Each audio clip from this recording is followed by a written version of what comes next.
Olá, companheiros e companheiras. Sou Beni, da equipe Sul-Sudoeste, CPT Bahia. Estou com a responsabilidade de fazer alguns apontamentos sintéticos que possa ajudar quem está nos escutando a aprofundar as reflexões a respeito dessa complexa realidade brasileira. O primeiro aspecto que eu gostaria de apontar é que nós temos uma crise profunda de âmbito econômico, político, social, ambiental, agravada agora com a crise sanitária, aprofundando os conflitos sociais, políticos e institucionais. E o protagonismo na disputa de rumo deste conflito envolve as forças tradicionais, liderado aí pelos partidos tradicionais, PSDB, DEM, por ter força no parlamento, pelo STF, pela Rede Globo e Estadão principalmente. E do outro lado, as forças neofascistas, liderada aí pelo Bolsonaro no governo do Estado brasileiro. E a esquerda sem condição de ter incidência na política e nesse conflito. Isso porque nós tivemos um governo durante 15 anos liderado por um partido que foi construído pelo povo, pela classe trabalhadora,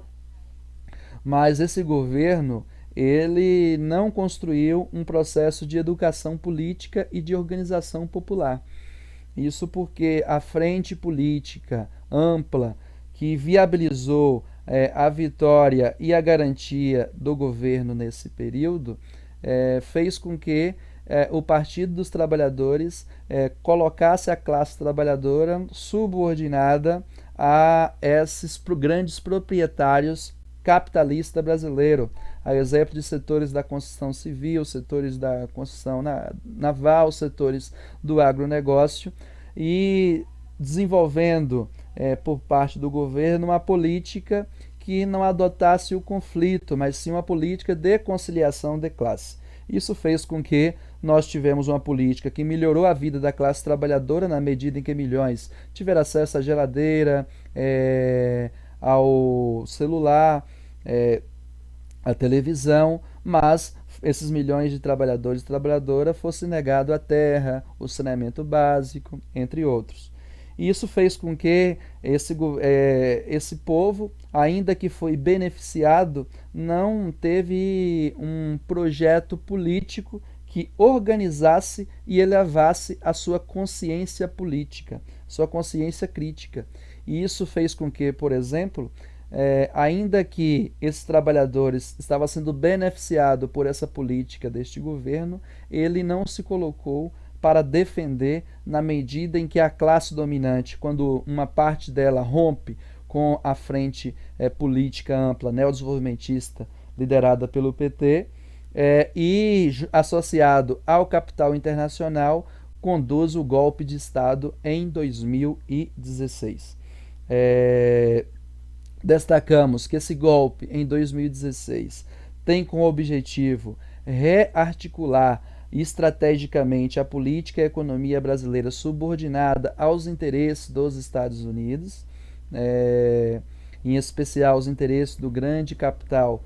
financeiro. Para isso, os extratos do judiciário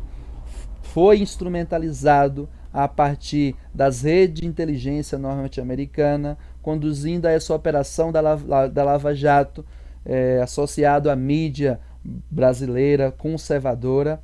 para derrubar o Partido dos Trabalhadores, com o objetivo de construir aqui um projeto, e que esse projeto precisa se expressar em uma nova forma de Estado,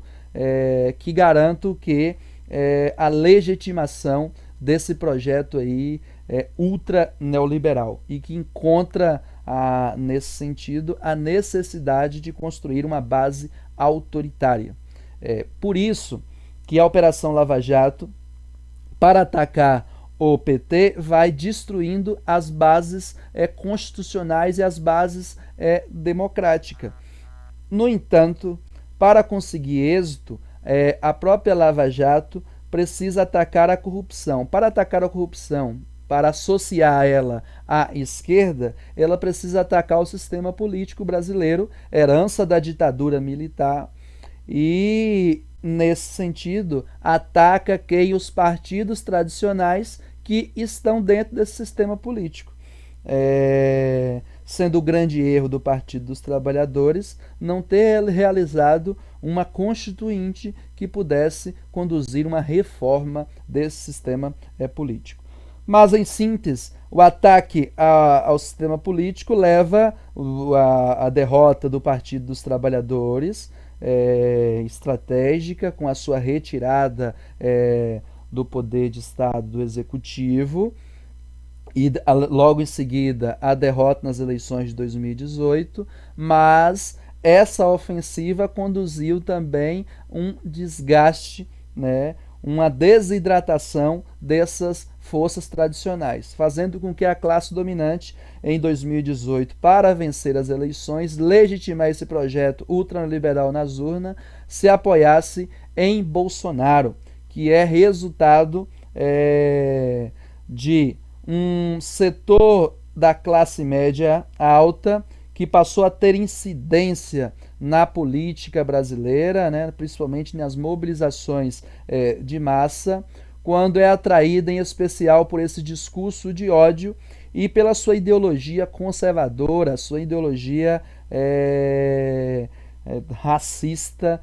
machista, e uma ideologia contra o povo preto, e porque também o governo do PT não construiu uma política que organizasse e educasse politicamente também esse setor. Isso faz com que esses setores vai se conformando uma extrema-direita que passa a ser a base de apoio ao neofascismo, que vem sendo liderado por Bolsonaro. Bolsonaro, ele tem como base, além desses setores da classe média alta, que ele perdeu nesse momento histórico, mas que vinha conformando essa base de apoio, mas tem como núcleo duro e uma base permanente justamente os setores paramilitares, os setores da baixa patente dos militares, em especial as PMs, os setores evangélicos, em especial esses grupos midiáticos, como o Edir Macedo, que tem um projeto de ampliação dos seus tentáculos político e de poder no território brasileiro, associado com esse apoio e essa aliança com as Forças Armadas. A retomada das Forças Armadas ao poder no Brasil ocorre em um momento de aprofundamento da crise econômica, política e social, e uma crise que vai se manifestando também de forma institucional, e os militares, eles têm como essa perspectiva que precisa garantir a ordem. Leia-se ordem, a ordem dos ricos cada vez mais ricos e os pobres não podendo se manifestar contra o aumento da sua miséria. E neste momento em especial, os militares se colocam como essa retaguarda estratégica ao projeto norte-americano, pela sua subordinação desde ideológica, de entender que os Estados Unidos com quem o Brasil deve estar realinhado, e também tecnológica, no sentido de ter interesses de fortalecimento da sua tecnologia militar e associar essa perspectiva aos interesses norte-americanos. Logo, Bolsonaro, nesse momento, com o aprofundamento da Covid-19, nas crises econômica, política e social, e o aprofundamento dos conflitos, o Bolsonaro ele vai se apoiando cada vez mais nos militares. E os militares precisam se apoiar a Bolsonaro porque ele tem a legitimidade das urnas, legitimidade essa que os militares ainda não têm, mas que já possibilitou eles retomar o governo sem necessário um golpe de Estado como 1964. Pronto, para a gente finalizar, quais são as principais questões e os desafios? O Bolsonaro aposta que no caos e na medida do isolamento vertical, na defesa da economia, ele faz esse discurso para agradar e para atender às reivindicações da sua base, essa pequena burguesia, os comerciantes e uma parte importante da burguesia brasileira, como o agronegócio, mineração e entre outros. Assim também como aposta no caos, ou seja, na miséria social, então por isso ele constitui essa política genocida de atrasar a renda, de impedir uma renda para o povo, para atrair uma classe trabalhadora para uma situação de desespero pela sobrevivência e no qual o seu discurso tende a atender. Então ele aposta nessa perspectiva e mantém o seu núcleo duro ativo, que são as milícias, esses pequenos empresários odiosos e com ideologia profunda neofascista, para ir conformando a oportunidade dele dar um golpe de Estado e constituir uma ditadura fascista. E isso é o principal problema que as forças populares tem hoje no Brasil. Qual é o grande desafio das forças populares? Nós precisamos retomar rapidamente, urgente, os laços com a classe trabalhadora e impedir que o neofascismo avance e conquiste a classe. Isso é uma questão. Para fazer isso, nós precisamos fazer alguns ajustes de conta. O primeiro ajuste de conta é que nós precisamos construir uma estratégia que unifique as forças populares. Ou seja, nós precisamos reposicionar as nossas forças junto ao povo, mas reposicionando de forma estratégica, ou seja, organizativa. Precisamos fazer um